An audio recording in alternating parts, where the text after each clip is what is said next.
It is noted that governments around the world are proceeding with differential agendas, such as investing massively in the military, aerospace research, ways to develop the fashion industry, and more recently, artificial intelligence. 3.1, Mr. President, the Plenary Assembly may wish to note that a similar disconnect is noted in the SADC region, where food and energy security are major issues which affect the enjoyment of basic human rights. Economic growth, which is a direct indicator of how much a society is able to produce, is projected to be less for sub-Saharan Africa for other regions in 2023. The latest data available from the International Monetary Fund is of concern since the economic growth for the sub-Saharan Africa is projected to drop from 3.9 to 3.9% in 2023 before rising to 4.2% in 2024. Thus indicating that 2023 is likely to be a harsher year for the consumer. 3.2, Mr. President, as specified in the OECD FAO Agricultural Outlook 2022 to 2031, it is expected that sub-Saharan Africa will be adding more than 330 million to its domestic population by the year end 2031, representing a population growth of 2.5% per annum. While economies in the region have a high dependency on resource-based commodities and on production of agricultural products, the development of a sustainable agro-industry appears to be imperative for the long-term survival of our region and for the absorption of the emerging youth into skilled positions. In addition, Africa is also home to millions of hectares of unused arable land, which has the potential to yield high-end agricultural products that can be used both for the domestic market and for export. 3.3, Mr. President, the Plenary Assembly is invited to further note that agricultural products and products emanating from the agro-industry form part of goods which can be traded under the Africa Continental Free Trade Area and can contribute to improving intra-trade within Africa and reducing the trade deficit with other regions. 3.4, furthermore, Mr. President, farming and its products can also be a source of renewable and clean energy, which would assist to alleviate the energy deficit in sub-Saharan Africa and reduce the region's continuous dependence on fossil fuels, while averting rising inflationary prices due to Russia-Ukraine conflict and other reasons. According to FAO, solar-powered irrigation in Rwanda and biogas digesters to help keep milk fresh in Tanzania are success stories on how farming can assist to generate clean energy that caters for farming needs and other purposes. In addition, wind and solar farms are commonly located in the vicinity of agricultural pastures, where the grounds are exposed to abundant wind and sun. In the next 10 years, agriculture can, therefore, be a panacea to both food and energy security deficits in Southern Africa, provided early investments are progressively made in the coming years by a reprioritization of government agendas. Decision required, Honorable President, honorable members, the Plenary Assembly is requested to note the above SADC Regional Outlook in 2023, which motivated the framing of the theme of the 53rd Plenary Assembly as modernizing agriculture to address food and insecurity and unemployment in the SADC region, the role of parliaments.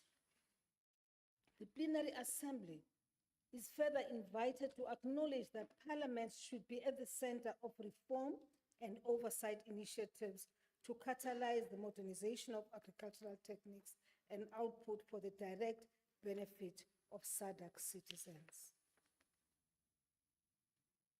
Do I proceed, Honorable President, or do you want the plenary to say agreed or not? I think you proceed, Honorable Speaker. Thank you very much. 4.0, hosting of the 53rd Plenary Assembly. The Plenary Assembly is requested to place on record its sincere thanks to the Parliament of the United Republic of Tanzania, led by Honorable Dr. Tulia Ackson, for graciously accepting to host the 53rd Plenary Assembly session. The Plenary Assembly is further invited to convey its gratitude through the host speaker, Honorable Dr. Tulia Ackson, to Her Excellency, Dr. Samia Suluhu Hassan, President of the United Republic of Tanzania, for accepting to officially open the 53rd Plenary Assembly session. The Plenary Assembly is further requested to place on record its gratitude to the government and people of the United Republic of Tanzania for the warm hospitality being enjoyed by all delegates to the 53rd Plenary Assembly session. 5.0, update on the transformation of the SADC PF into a SADC regional parliament. Mr. President and honorable members, EXCO invites the Plenary Assembly to recall that the 42nd SADC Summit Heads of State and Government convened from the 17th to the 18th of August 2022 in Kinshasa, Democratic Republic of Congo, to inter alia review the progress made on the transformation of the forum into a SADC regional parliament. On that occasion, it was highlighted that the next legal steps would proceed with the transformation would be the signature of the agreement amending the SADC treaty by member states, followed by the signature and ratification of the protocol on the SADC parliament. 5.2. 5,2, le comité exécutif invite en outre l'Assemblée plénière à tenir compte de ce que le statut quo actuel est que 8 sur 16 États membres de la SADC ont signé l'accord en modifiant le traité de la SADC, alors que 12 signatures sont nécessaires pour que l'amendement entre en vigueur sur le plan légal. Le Conseil de la SADC, qui s'est réuni en mars 2023, a conseillé que ce n'est que lorsque l'amendement sera en vigueur que le protocole pourra être mis en vigueur et sa ratification sera initiée grâce au secrétariat de la SADC. Actuellement, le secrétariat du PF SADC travaille en tandem avec le secrétariat de la SADC pour veiller à ce que les instruments juridiques soient conformes aux politiques des organes de la SADC et aux principales fonctions du forum tel que prévu dans le projet de protocole. Décision attendue des honorables membres, l'Assemblée plénière est invitée à prendre note de ces développements et à prouver que le forum continue de travailler avec le SADC le secrétaire de la SADC pour réfléchir sur les fonctions du forum telles que prévues dans la feuille de route de transformation et deuxièmement que les plaidoyers soient effectués par le forum auprès des chefs d'État et de gouvernement du ministère des Affaires étrangères pour garantir les progrès dans la signature de l'amendement du traité de la SADC. Je vais poursuivre, Monsieur le Président, 6.1, le point sur le forum du Parlement de la SADC et ses précédents. Monsieur le Président, il souviendra à l'Assemblée plénière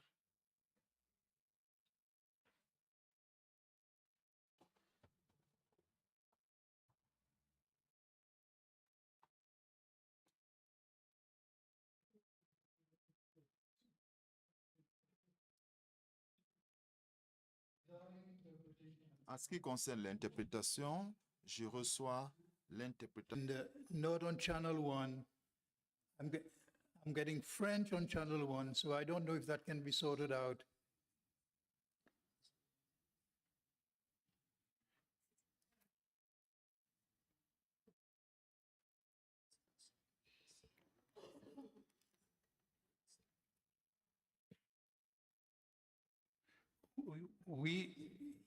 Yes, I have French on channel 2 now.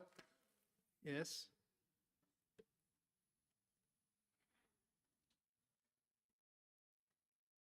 Thank you. I think you can proceed, Honorable Speaker. Thank you very much, Honorable President. 6.1, Mr. President and honorable members, as the Plenary Assembly will recall, the establishment of the SADC Parliamentary Forum and its successors trust was approved by the 50th Plenary Assembly of the Forum, and amendments were subsequently brought to the constitution of the Forum to inter alia establish the trust as an organ under Article 10.1.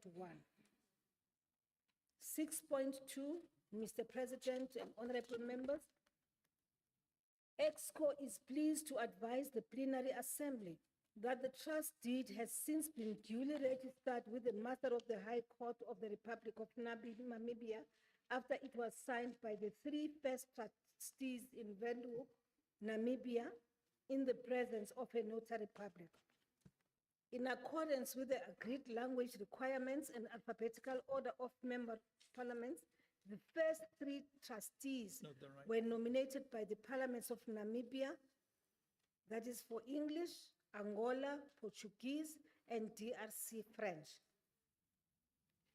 The names of the trustees are indicated in the table which appears in the EXCO report and which I am going to read out, starting with the parliament, name of trustee, occupation, and gender. For the Parliament of Angola, name of trustees, Honorable Aiza Nasilia Gomez da Silva. Occupation, Chairperson of the Parliamentary Committee on Economic and Financial Affairs of the National Assembly, and this is a female. Under DRC, which is the second one, Honorable Andre Leon Tumba Mukendi. This is a member of parliament and is a male. And the third one is Namibia, and that's French. Namibia, Honorable Professor Peter Kachavivi, Speaker of the National Assembly, and this is a male. 6.3, decision required. That Plenary Assembly is requested to note the above developments and approve that the trust be allowed to work independently in accordance with the trust law prevailing in Namibia and to resource mobilize on behalf of the forum as beneficiary. B, that the appointed trustees are to henceforth conduct the proceedings of the trust pursuant to their powers and functions under the registered trust deed. 7, domestication strategies led by the forum. Mr. President, as the Plenary Assembly will recall, the domestication of regional normative frameworks continues to be a crucial issue with interparliamentary organs such as the forum face in the 21st century. With the uncertain economic climate, protectionism is gradually pushing countries to adopt conservative policy which impede the harmonization of legal norms at the international level. Protectionism is a school of thought which encourages countries to consider only what works for themselves, irrespective of changes on the international plane or international commitments taken. Due to sovereignty protectionism, many countries have pulled out of international treaties or have left international organizations which share a common developmental purpose. 7.2, Mr. President, organizations such as SADC Parliamentary Forum are directly concerned with the issue of protectionism versus domestication, especially since the forum develops regional normative legislative instruments in the form of model laws which have persuasive value for its member parliaments. 7.3, in this respect, the forum needs to continually innovate to develop tools and partnerships to continue that domestication strategies are engaged with greater momentum. Some of these domestication strategies, which have been recently implemented, are highlighted below. 7.3.1, a scorecard is being developed for the recently adopted model law on public financial management. In this regard, terms of reference have been formulated for the technical working group to be revived to oversee the work of the consultant appointed to develop the scorecard. The scorecard is in process of finalization with regular oversight from the PFM Technical Working Group. 7.3.2, the SRHR, HIV, and AIDS Governance Project of 2019 to 2023 is coming to an end. In this respect, the forum will submit a new project proposal for a 3-year period to Sweden with focus areas which includes gender equality and sexual gender-based violence, universal health coverage, comprehensive sexuality education, early and unintended pregnancies and safe abortion, and the advancement of democratization and human rights. This is in line with the strategic plan of the Forum 2019 to 2023 to pursue gender equality in Southern Africa and prevent discrimination, especially for the key populations. 7.3.3, a benchmarking meeting was held with the interparliamentary organizations of the main regional economic communities in Africa in February 2023 to discuss harmonizing norms around key governance themes such as gender equality, SRHR, anti-corruption, public financial management, amongst others. Knowledge tools in the form of principles and guidelines on human rights and anti-corruption were pre-tested and validated with national parliaments. Workshops and regional trainings were also conducted with MPs and staff of parliament on the themes of political participation of women, democratic accountability, and the African Continental Free Trade Area in the period February to March 2023. Decision requires, honorable members, that the plenary assembly is requested to approve the continued strategy of the forum to collaborate with parliaments and relevant stakeholders and pursue domestication of legal norms through targeted projects and initiatives that aim to enhance the socio-economic landscape in SADC in line with the forum strategic plan. 8, update on South-South global cooperation.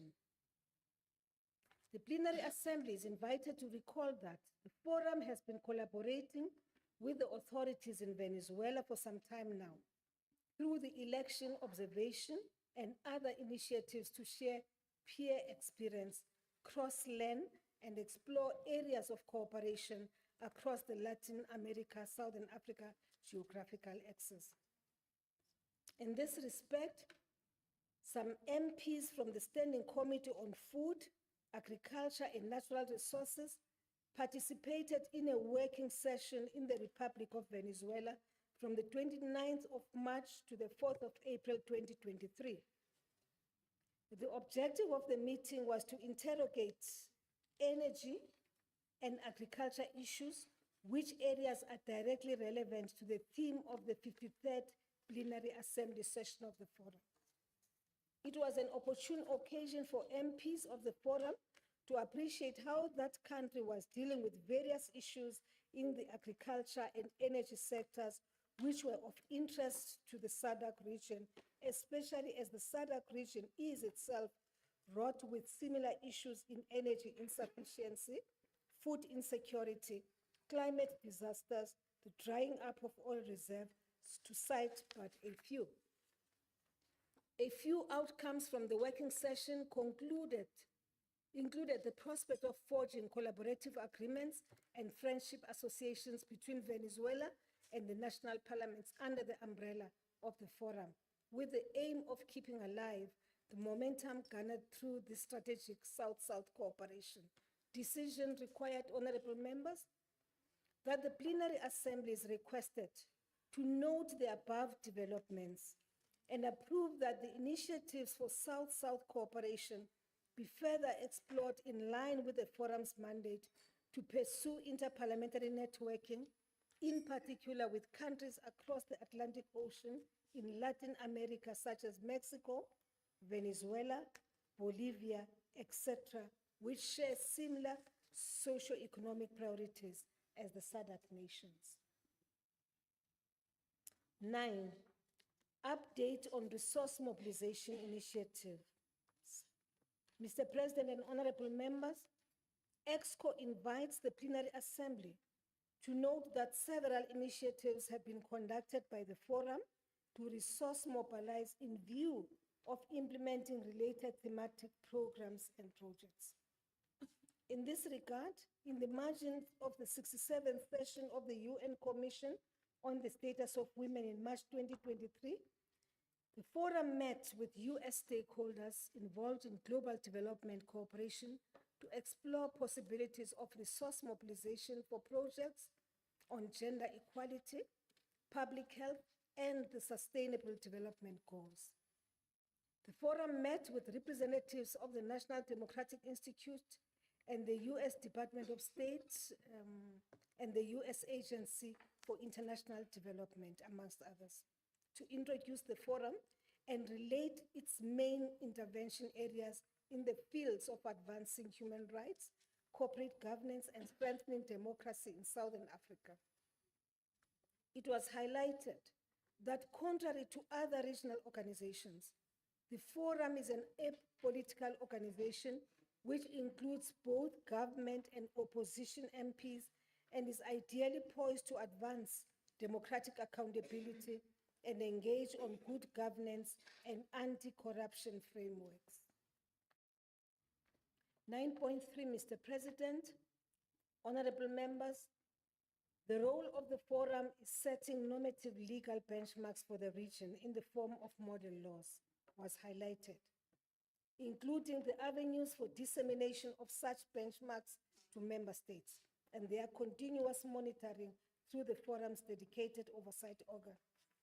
In this vein, the partners welcomed the presentations made by forum's representatives and expressed their appreciation, since some of them had never appreciated the work of the forum in advancing democracy and human rights and had in fact ignored the forum's existence.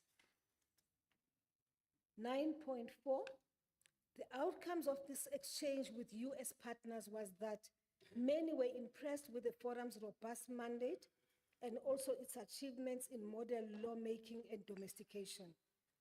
They consequently undertook to explore further partnerships with the forum and its member parliaments.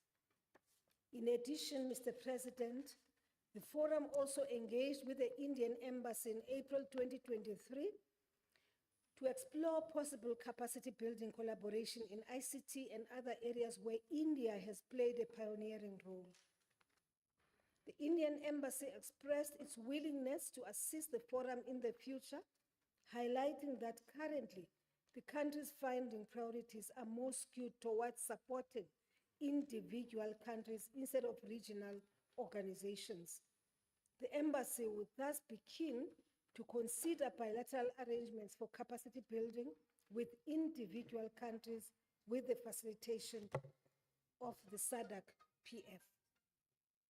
Decision, honorable members, required. The plenary assembly is requested to approve that resource mobilization initiatives continue to be explored with the U.S. cooperating partners, the Indian Embassy, and other partners which share similar objectives as the Forum in Development Cooperation. 10, proposal to host the Southern African Regional Hub, SAHAB, under the auspices of the Forum. Mr. President, 10.1, EXCO invites the Plenary Assembly to recall that the Interparliamentary Union and the National Assembly of Zambia agreed by a memorandum of understanding in December 2019 that the Southern Africa Regional Hub be hosted by the National Assembly of Zambia. The hub was set up with a view of empowering national parliaments to embrace ICT innovation and digitalize their services. This represented the outcome of the e-Parliament Conference 2018 held in Geneva, whereby the IPU Center for Innovation in Parliament announced a partnership between the IPU and parliaments to support parliamentary innovation through the enhanced use of digital tools. It was highlighted that digital tools were time-saving and they helped to surmount physical barriers, thus bringing countries together and making interparliamentary collaboration come to life. 10.2, Mr. President, the SAHAB is critical to assist the Forum and other national parliaments to upgrade their digital platforms and move meetings online during the COVID-19 period. Today, the SAHAB represents a valuable asset for the region, with a membership of Southern African states which mirrors that of a SADC PF. Be that as it may, since the MOU between the IPU and the Parliament of Zambia has expired on the 31st of December 2021, the SAHAB is technically without a host. In this respect, 10.3, Mr. President, it is proposed that the Forum considers hosting the SAHAB on a permanent basis. At the same time, given that the Forum has also embarked on initiatives to capacitate national parliaments on ICT innovation, the hosting of the SAHAB will bring renewed impetus and technical expertise to its efforts. The hosting of the SAHAB will also augment the ICT skills available under the umbrella of the Forum and further refine the Forum's ICT processes as it envisions to transform to a SADC regional parliament. 10.4, the IPU has already approved that the SAHAB be hosted by the SADC PF, and this update will be surfaced at the forthcoming IPU session to take place in Luanda in Angola later this year. 10.5 decision, honorable members, that the Plenary Assembly is requested to approve that the SAHAB be hosted at the Forum and that the resource mobilization be undertaken to fund the hosting so that same does not affect the Forum's core budget. 11, update on the Forum's risk management framework. 11.1, Mr. President, EXCO invites the Plenary Assembly to recall that a risk register is now in place at the Forum with regards to which strategic and operational risks of the Forum are being closely monitored. In this respect, staff of the Forum contribute to the reporting process with a centralized database maintained for all existing risks. 11.2, the Plenary Assembly is requested to note that there are no imminent operational risks existing at the Forum at current date. One identified risk is that of the finances of the Forum, which do not leave the scope to conduct all statutory activities physically, and that this is being remedied by conducting some events virtually or through donor support where possible. The lack of finances also implies that no recruitment can be envisaged currently and that positions are to be filled by secondment. The Plenary Assembly is requested to note that the Director of Parliamentary Business and Programs, which was a position approved to be filled by secondment by the Plenary Assembly, has now assumed functions at the Forum's headquarters in Windhoek.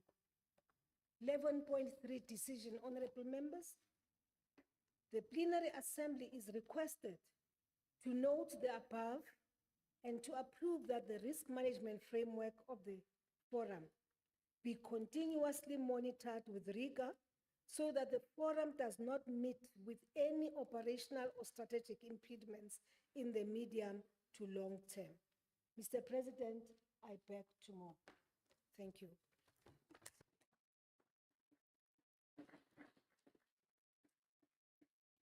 Thank you, Madam Speaker, for your presentation of the report.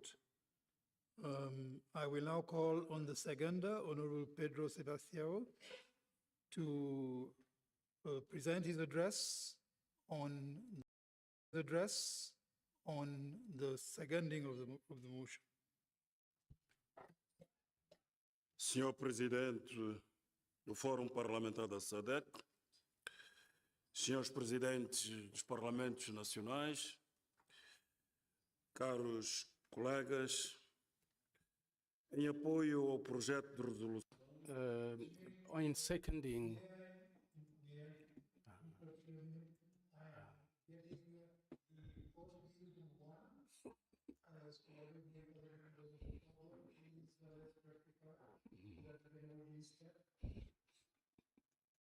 It's not Portuguese. The Portuguese is not on. I'm in English now. It's now in English, yes.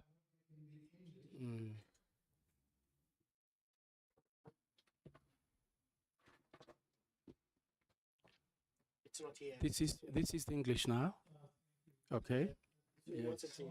No, it's fine. Sebastião, please proceed. The English is on one. Senhor Presidente do Fórum,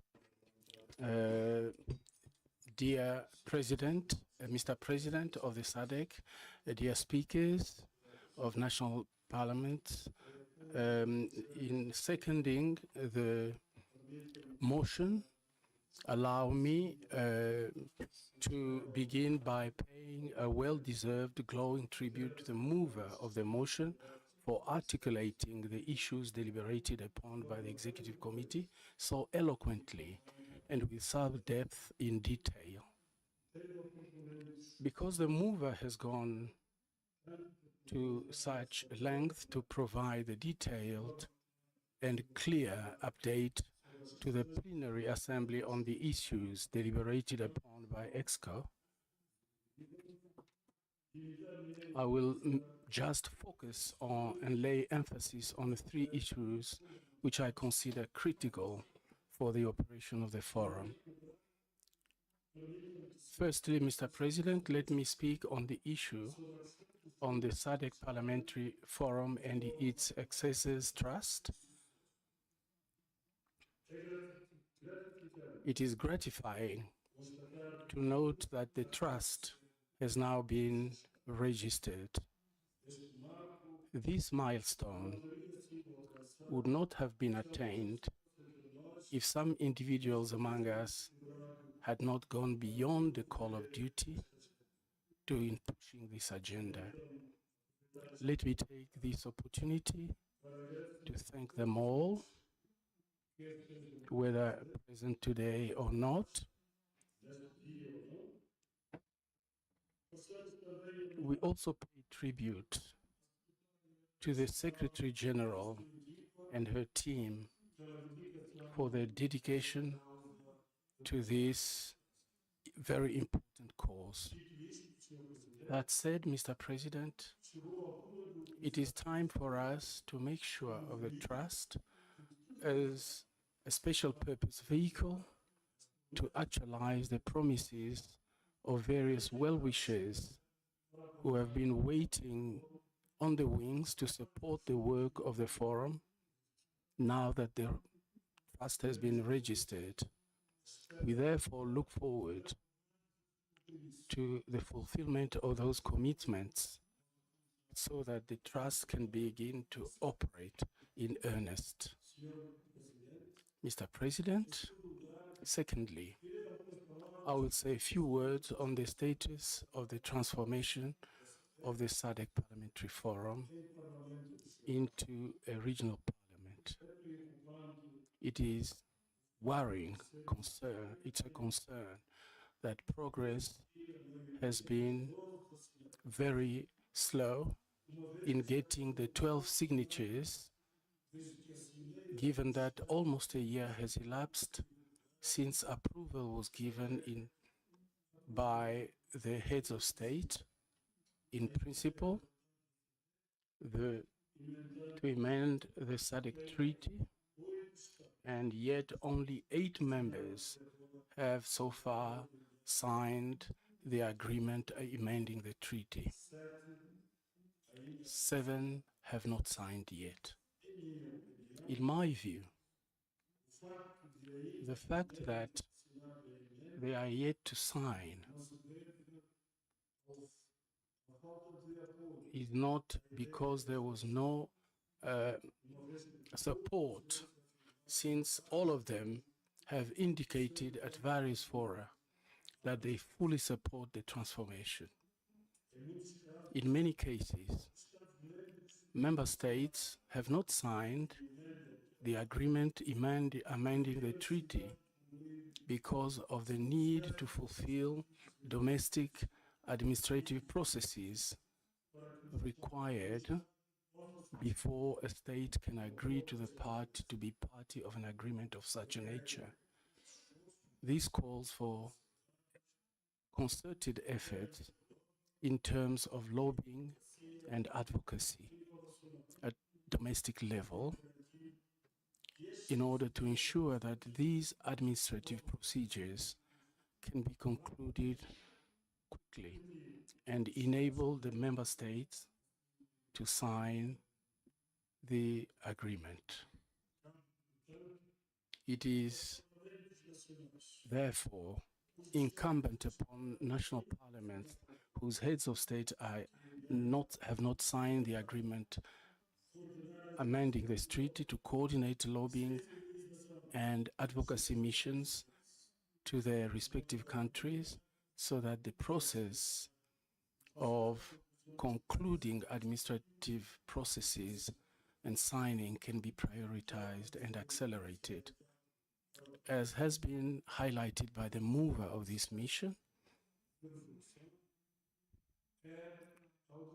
it is the attainment of the 12 signatures that will bring the amendment into effect, unlock the process of finalization of the protocol on the SADC Parliament and other processes on the transformation agenda. Mr. President, my third and final point is to reiterate the dire need for member parliaments to support our secretariat through the secondment of staff in positions which are critical to the organization structure of the organization. This is critical if we have to capacitate our secretariat to serve us better through its various departments. Besides, this is what we ourselves have repeatedly decided to do as a solution to the staff shortages in our institutions and in order to mitigate the strategic and operational risks of this organization. In this regard, allow me to take this opportunity to thank the Parliament of Malawi for fulfilling its commitment by seconding a full-time Director of Parliamentary Business and Programs at full cost to the National Parliament. This is commendable, and all member parliaments should consider seconding qualified staff to help the forum in pursuit of its noble objectives in regional interparliamentary cooperation. It should be remembered that seconding staff to the forum is not a waste of staff resources. It should rather be considered as contribution to interparliamentary integration, where the member parliament is itself a direct beneficiary and indirectly through exposure of its staff parliamentary work at the regional level. Finally, the forum operates for the benefit of each and every one of its member parliaments, and the gains of secondment will be felt sooner rather than later. Mr. President, with these few words, I beg to second the motion. I thank you.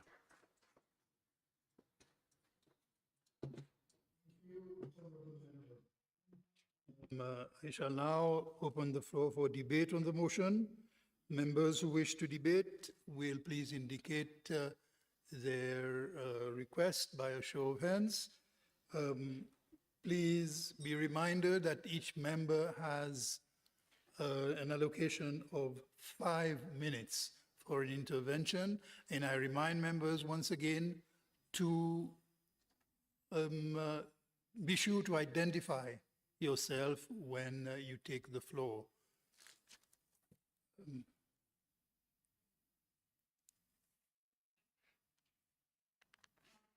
Please allow us to take note of the,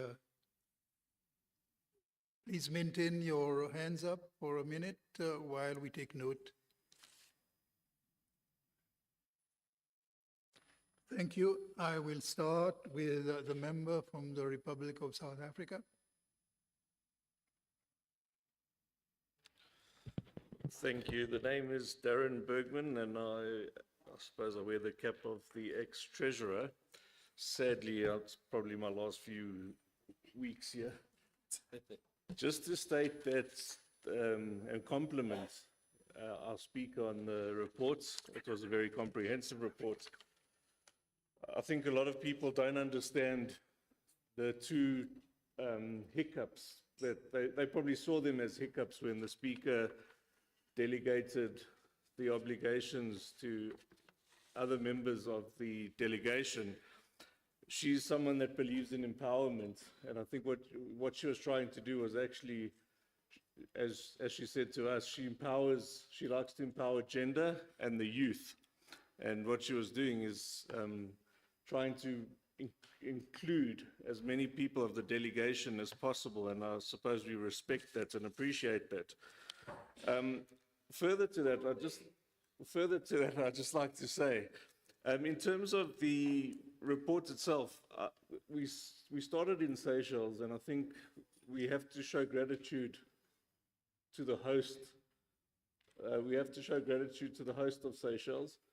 I think that the executive committee in Seychelles, I think we were well welcomed there, and the president of SADC and the president of Seychelles gave us a very warm welcome.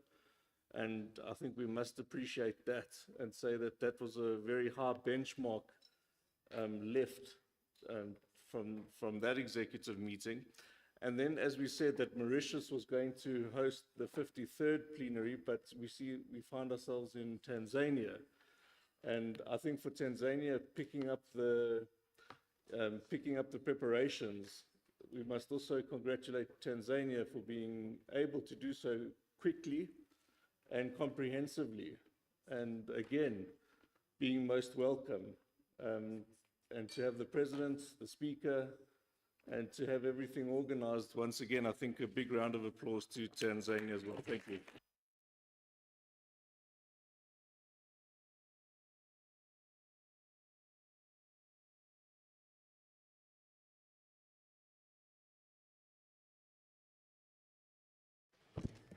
Thank you very much, Mr. President.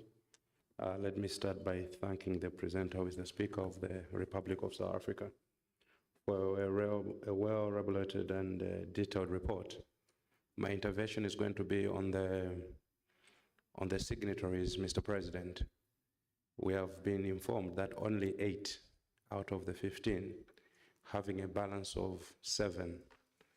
Maybe for the benefit of the House, of this August House, Mr. President, maybe if we would know that which countries are these 8, so that we're able to understand which countries are remaining, because maybe Malawi can be one of it, and I would ask the leader of delegation here to my right hand and the Speaker to help our lobby so that we get the signatory as soon as possible so that we move progressively.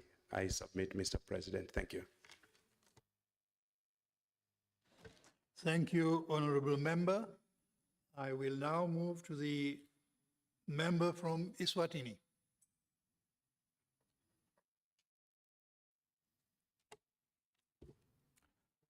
Thank you very much, Mr. President, for the opportunity. May I first express gratitude to the mover of the motion moving for the adoption of the Executive Committee report. Very comprehensive and very eloquently articulated. But be that as it may, one must say, and I hope one is not repeating what has been said already, because what I am going to say, we can say it and say it until we say it no more. By saying it no more, it's when we see the result. This issue, which Malawi has just touched upon, but albeit from a different perspective, is concerning, one must say. It's not inspiring, it is not endangering hope that we will ever reach where we want to be. Let us be frank about it. As we delay, keep on delaying this matter, I don't know why and where is the hiccup. The chances are that we may never see the light at the end of the tunnel, because government regimes change. Now, one would have thought when the governments that approved the protocol treaty were still in office, and maybe they are still in office, what a chance and opportunity for them to have signed this thing when they were clearly understanding what it is. I personally don't understand what is the hold-up in signing.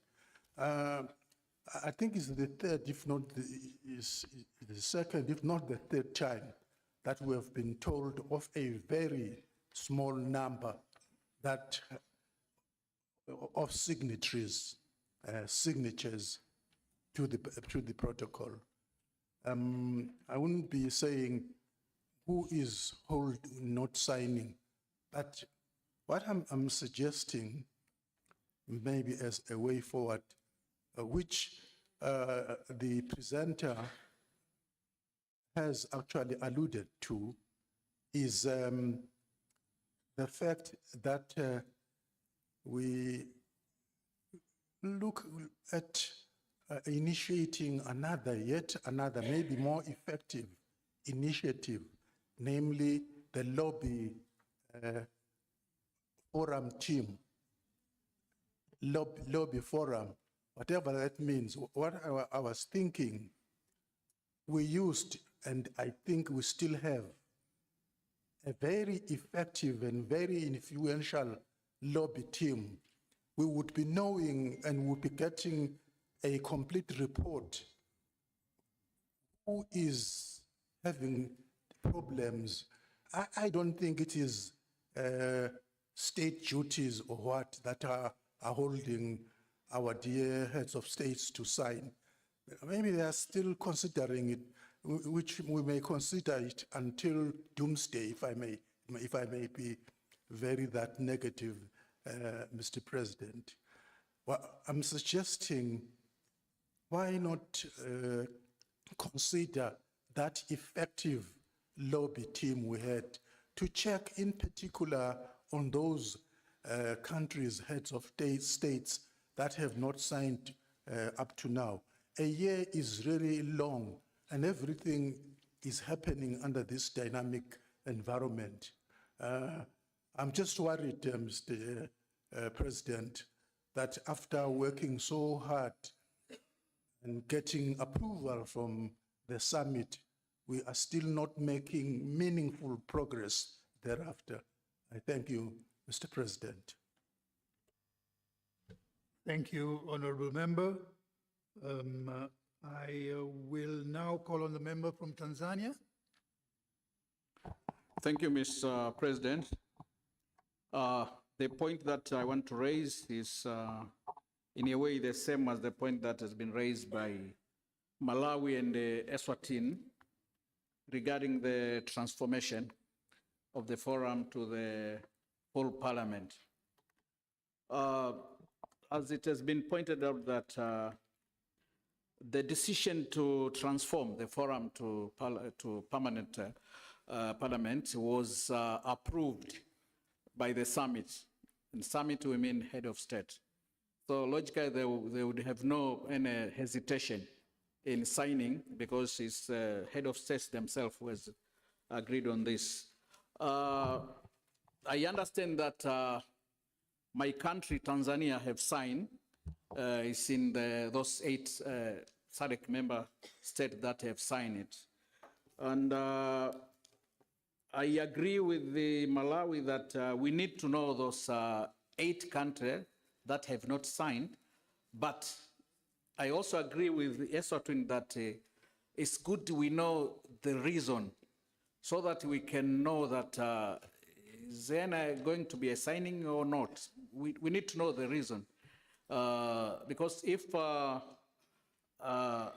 country agreed in principle that we need transformation and yet that country is not signing, then there should be a reason. There should be a reason. So it's not only enough to have a list of 8 countries that have not signed, but we should know each country that what is holding them back from signing. Is it administrative issues? Is there any tangible reason or problem? So I think we should know by each country so that we can estimate maybe in the next 3 months or the next 4 months, in the next 6 months, we are going to have the signature. And we are told that we only need 4 signatures so that we can have 12 signatures. And the 12 signatures are enough for us to proceed. So we don't have to wait until all 8 signatures are available. As we are now, we need only 4 so that we can have 12 signatures and proceed. So it's good to know the reason from each country. Thank you. Thank you, Honorable Member. I have the member from Lesotho.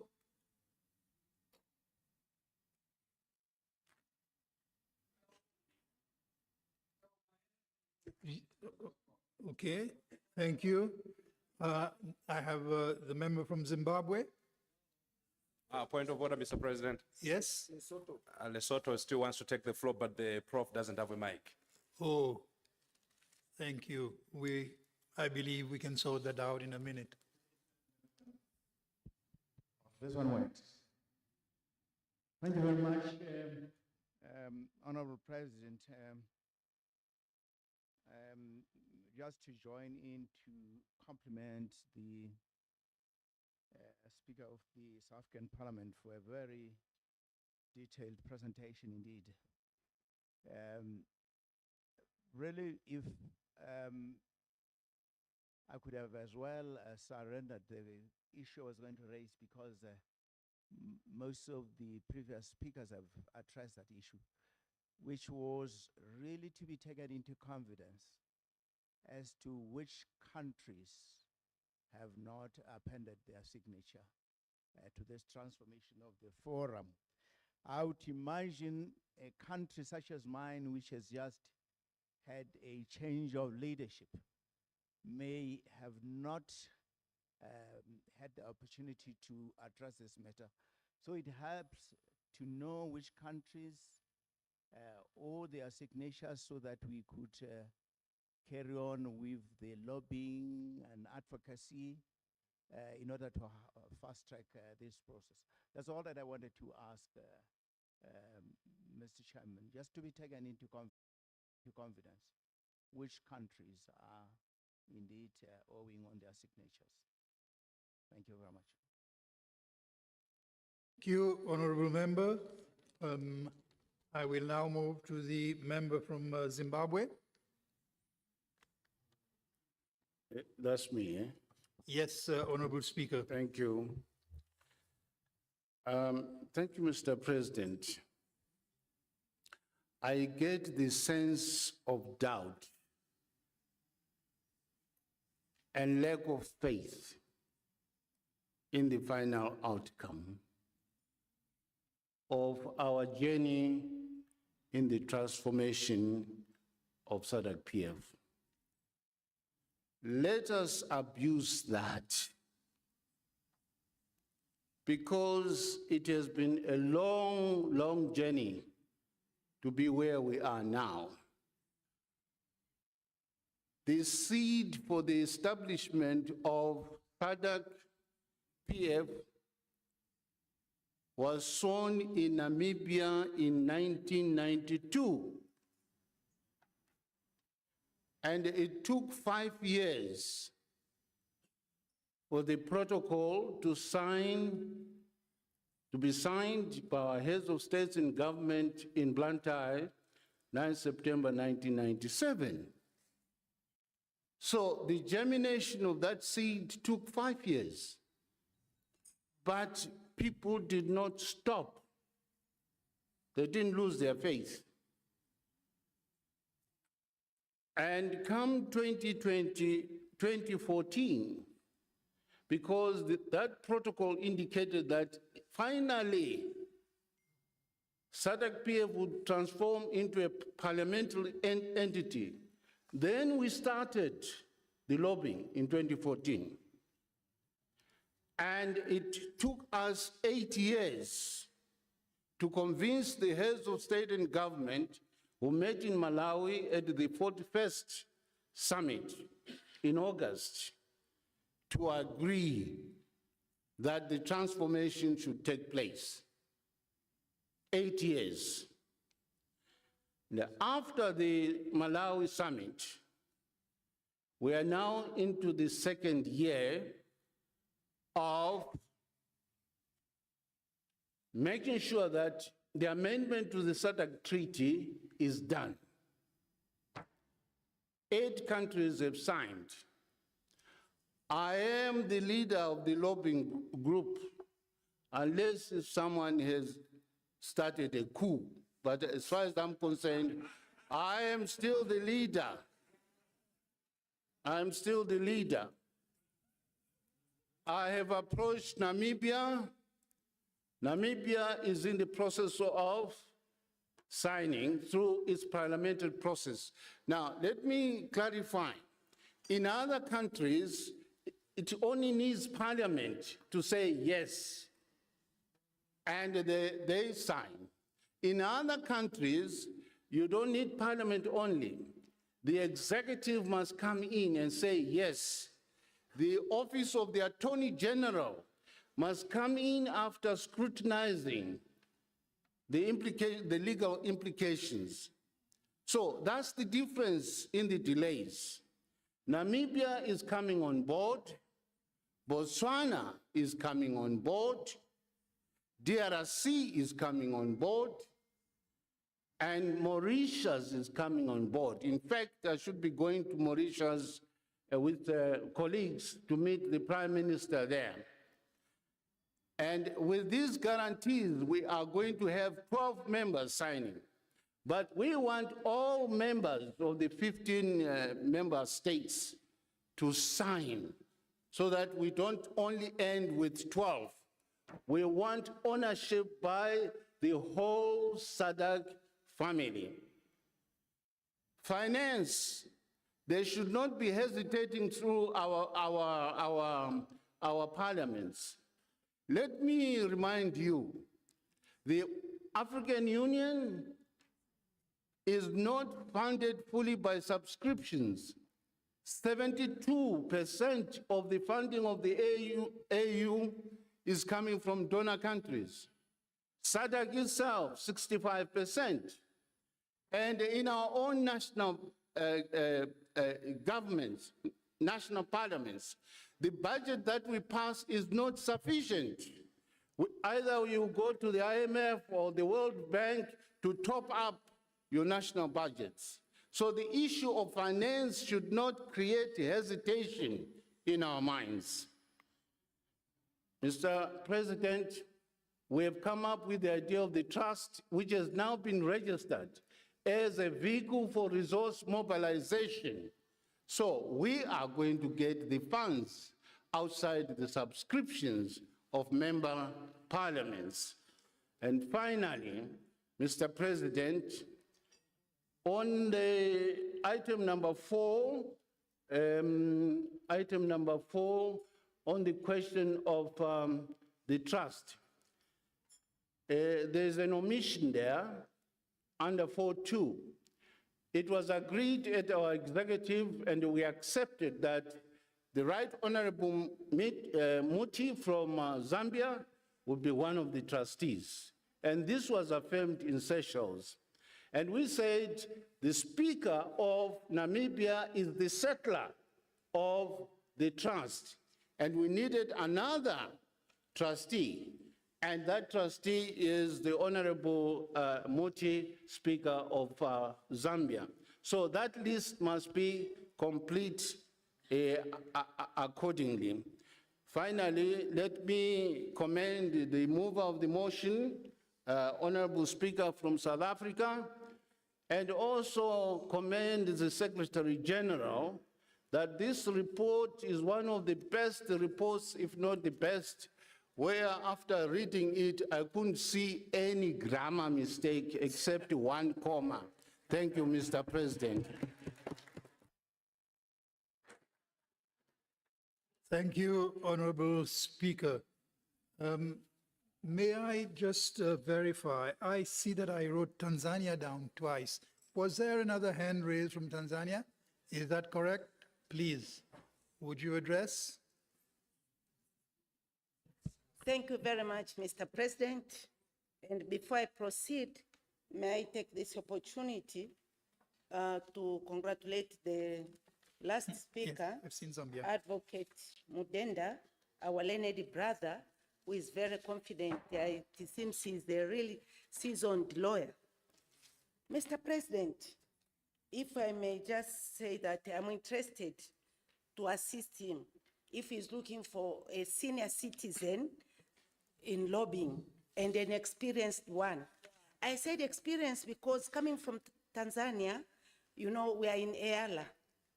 And this is also another region. And I have an experience because it was once there and then it broke up, the East Africa. So now they have the East Africa Legislative Assembly. And not only that, but from Tanzania and Zanzibar, we have the two parliaments, the one in Tanzania and the other one, we have representatives in Zanzibar. So you can see how much experience I can be.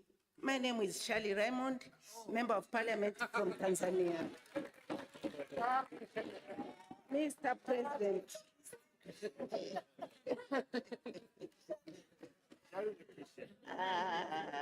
Mr. President, if I may request you to compliment the report which was read by our Honorable Speaker from South Africa, Madam Ngakula. It is really a very rich document. And before I proceed, I'm also requesting that we should get the soft copy today so that we can sleep on it, read it again and again, because it has a lot of things, but now we are only dwelling on one thing, which was a burning issue in people's hearts. And this is the issue of the plenary assembly to become a full parliament. A lot have been done from the trustee, although there is a shortcome that the trustees were mentioned to be 11, if I'm not mistaken, but then she only talked of about 5, and then the topic was changed. Why, I don't know. The other thing is that so much has been done, and here I have to congratulate Secretary General with her team, because really it needs someone to be very patient. And also, I congratulate the member states. They are patient, they are doing it well. But from where it started in 1992, people were walking. Even a child, when he's born, starts walking very slowly. Then it reached a stage whereby one needs to run because he or she have not accomplished enough. And here is where we are.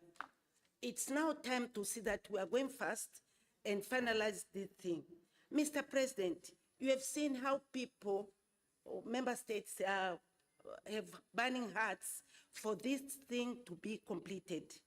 So I request you at your position to see how much you can assist before your term ends, that we should become a full parliament.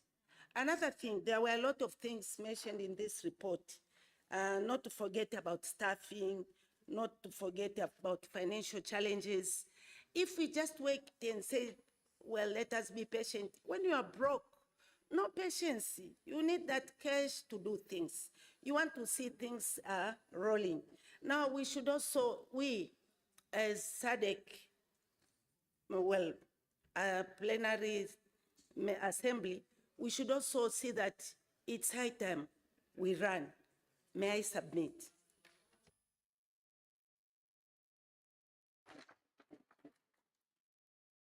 Thank you, Honorable Member. I will recognize the member from Malawi. From? Yes.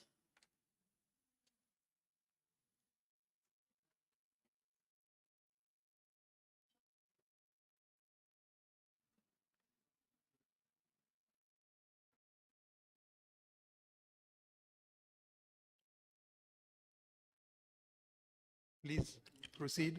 No, thank you very much, Mr. President. Yeah, Mr. President, I'm rising now on supplementary because through the history that I've heard from the Speaker from the Republic of Zimbabwe, it was in 1992 that we had traveled for 5 years to get the forum. And now from 2014, they have been lobbying up until 2022, which is 8 years. So I wanted to ask how further should we wait for the completion? Because my understanding is that upon the summit, which is the heads of state, they all agreed in Lilongwe on the year of the Lord, 2022. I believe that was the end of the journey. So what we needed is just to have the signatures written. So how long, or when we are leaving this plenary here in Arusha, Mr. President, for how long should we wait? The timeline, we need to come up with a timeline because we cannot keep on walking, as my mother from Tanzania has said. We need to start running and time is not on our side. So the question is, how long, Mr. President, should we wait to get these signatures done? Because from 2014 to 2022, that's 8 years. That's a long, long, long time, Mr. President. I submit. Thank you, Honorable Member. I will now give the floor to the Honorable Speaker from Zambia. Thank you. Thank you very much, Mr. President. Thank you very much, the Right Honorable Speaker from South Africa, for a well-rendered report. Of course, on the issue of the protocol, I think we need to do more lobbying. Of course, there are 7 countries that have signed, or 8 countries that have signed. We need more countries to sign. But in terms of timelines, I believe that we cannot give ourselves timelines because now the processes are out of our hands. It's now the executive that needs to make a decision when to sign and why they should sign. And from the discussion that we had, not putting any words in the mouth of Her Excellency, the President of Tanzania, when that issue was raised, she indicated that there were two concerns over the turning of the SADC PF into a parliament. One of them was the issue of subscriptions. There was a worry or a concern that if we convert to a parliament, probably the subscriptions might be increased. Then secondly, the issue of the trust.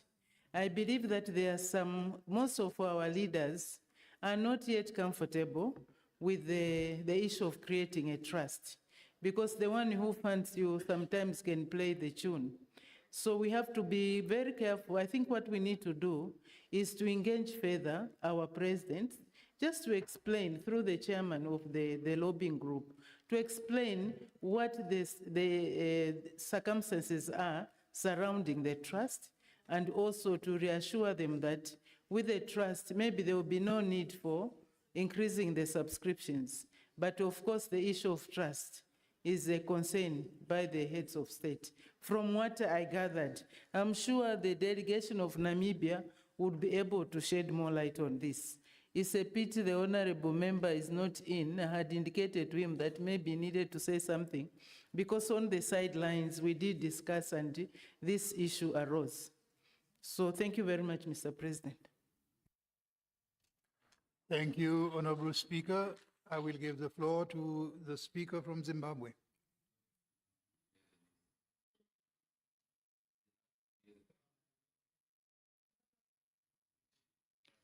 Oh, I see. Thank you.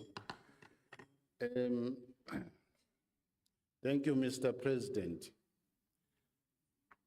What timeline? I think we need to be infectious believers. According to our estimate of the lobby group, before the end of this year, we should have the 12 signatories, if not more. That's one. The second aspect is that once the agreement has been completed in terms of the required 12 members, and I said earlier, our aim is, Mr. President, make sure that all member states of SADC sign up so that there's total ownership of the transformation. Otherwise, we may have some staccatos in future. After that has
happened, Mr. President. The next thing is to have the protocol. The protocol is the instrument of establishing the regional parliament. And the protocol will be there to give the architecture of that parliament in terms of the modalities of personnel and so on, the committees, etc., etc. That structure will be given by the protocol. Already, through the office of the Secretary General and the previous executive some 3-4 years ago, we did come up with a prototype protocol, which is before the executive secretary of SADC in Botswana. And there is a team of officials from the office of the Secretary General of SADC PF and the office of the Executive Secretary of SADC, who are going to put together, in fact, they've started putting together the nitty-gritties of how that protocol is going to look like before presenting it to the ministers, to the Council of Ministers, who are mainly ministers of foreign affairs. Once it is ventilated there, the Council of the Ministers will then table it to the summit, SADC summit. We are hoping that should take place by next year in August. And we pray the Almighty God that all of us sitting in this room will be there to witness that transformation. Thank you. Thank you, Honorable Speaker. I don't have other persons who've raised. I will now call on the mover of the motion, the Honorable Speaker Mapisa and Kakula, to respond to the debate. Thank you very much, Honorable President. Let us start with the last issue, which is the list of countries which have not signed. If you look at the list behind us on the wall there, that list is not, the information contained there is not necessarily accurate. We've just been discussing it now with the SG. It does not reflect some of the countries we have already signed. For instance, Angola, Swatini, South Africa, Lesotho, Malawi, Seychelles, Tanzania, Zimbabwe have signed. Countries which have not signed, it's Botswana, Namibia, Mozambique, Comoros, Madagascar, Mauritius, right? Those are the countries which have not signed. And I want to make a confession that even as South Africa, we signed this when, with less than a year, I think. We signed this in DRC. Our president signed that on the sidelines of the summit, okay? So sometimes and the reason why we must try as much as possible to engage with people, to continue lobbying and coerce people into signing, it is because if we take a decision to go ahead and establish this without having some of the countries having signed, we're going to have a problem because those countries will fall off automatically from the PF. I hope I'm understood that if we leave these countries outside, that's why we must persuade one another. That's why we must keep on nudging our leaders to sign. Otherwise, what it means is that if we decide to go ahead, let's say next year, as Honorable Mutenda was suggesting, let's say we have about 10 countries, still we don't have the 12. It means that the rest of the countries will fall off from the SADC PF. And I think that is one of the biggest challenges we are having with regards to this. Now, sorry, I'm told Zambia has not signed. Sorry, Zambia, you have not signed. Now, on the matter of the trust deed, it is mentioned there that in the report that we have 3 countries, namely Namibia, which is represented by the Speaker, Kachavivi, Angola, which is Portuguese speaking, and then DRC, which is French, right? Now, the Honorable Mutenda was just suggesting that at the last EXCO, it is true, at the EXCO in Namibia, we discussed a possibility of including another name, and that is the Honorable Muti. The problem is that currently the deed is crafted in a manner such that only 3 people are accommodated. So if we are to add, to have an additional name to it, we would have to go back and go for a review of that deed. I don't know if you were aware of that, Honorable Mutenda, but you people, colleagues, you've been here longer, so you'd be able to clarify the matter, I'm sure, better. But for now, the manner in which that trust deed is crafted is that it can only have 3 names. Now, the other matter there's a matter which I thought, I don't know if honorable members, which I thought I don't know if I'm correct, if members are uncomfortable, they can raise their reservations.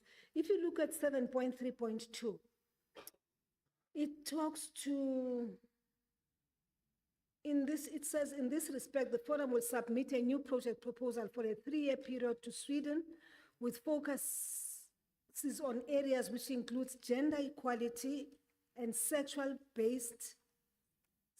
gender-based violence, universal health coverage, comprehensive sexuality education, early and unintended pregnancies, and safe abortion. And then, of course, and the advancement of democratization and human rights. Honorable members, I was requesting that maybe we should consider not using safe abortion, but talk about safe termination of pregnancy, because that is the term which is commonly used than abortion. But it's a proposal I'm putting on the table. Maybe people may not be comfortable with it. The documents, Honorable Member from Tanzania, all the documents were sent online. Check your emails, check your WhatsApp. That's where you'll find the documents. The intention was to make sure that this is a paperless exercise summit. So we will find those in our gadgets. The establishment of a lobby team, as Honorable Mutende has already indicated. I don't know how many people are in the lobby team. The last I knew, was still in the executive then, was a lobby team which consisted of the former Speaker of Angola, the former Speaker of South Africa, and maybe, I think maybe Honorable Mutenda as well. But the issue is now, the lobby team must continue with its work. We can't keep on pushing this thing backwards and not making progress. Lastly, I do want to say this, that the sad thing about not having this body is that other regions do have. And they do have this body. As a result, they are strong. They can be very strong and even stronger than we are. And yet, SADC as SADC has always been regarded, at least at the level of the executive, as a very strong region, very well coordinated, and well organized to a point where if SADC wants something, if we want a position, we are able to speak with one voice and get that position. So when we are disorganized in the manner, we're not getting to that point where we are a solid block by having this kind of parliament. It really disadvantages us. A number of people, MPs, believed before we even launched the Pan-African Parliament that we would have had this body in SADC launched, particularly because the brains behind were our own leaders in our region. So that's all I can say, Honorable President, on the matter, unless there's a matter I've left out. Thank you.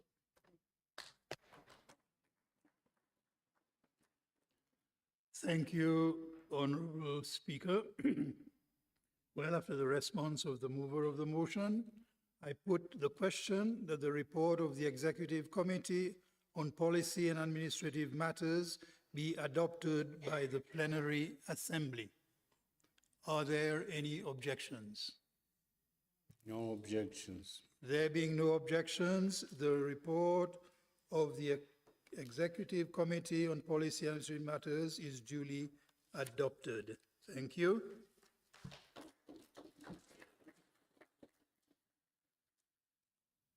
Honorable members, I know we're a little bit late, but I will now propose a health break. I will allow 30 minutes and we will return at 17:15.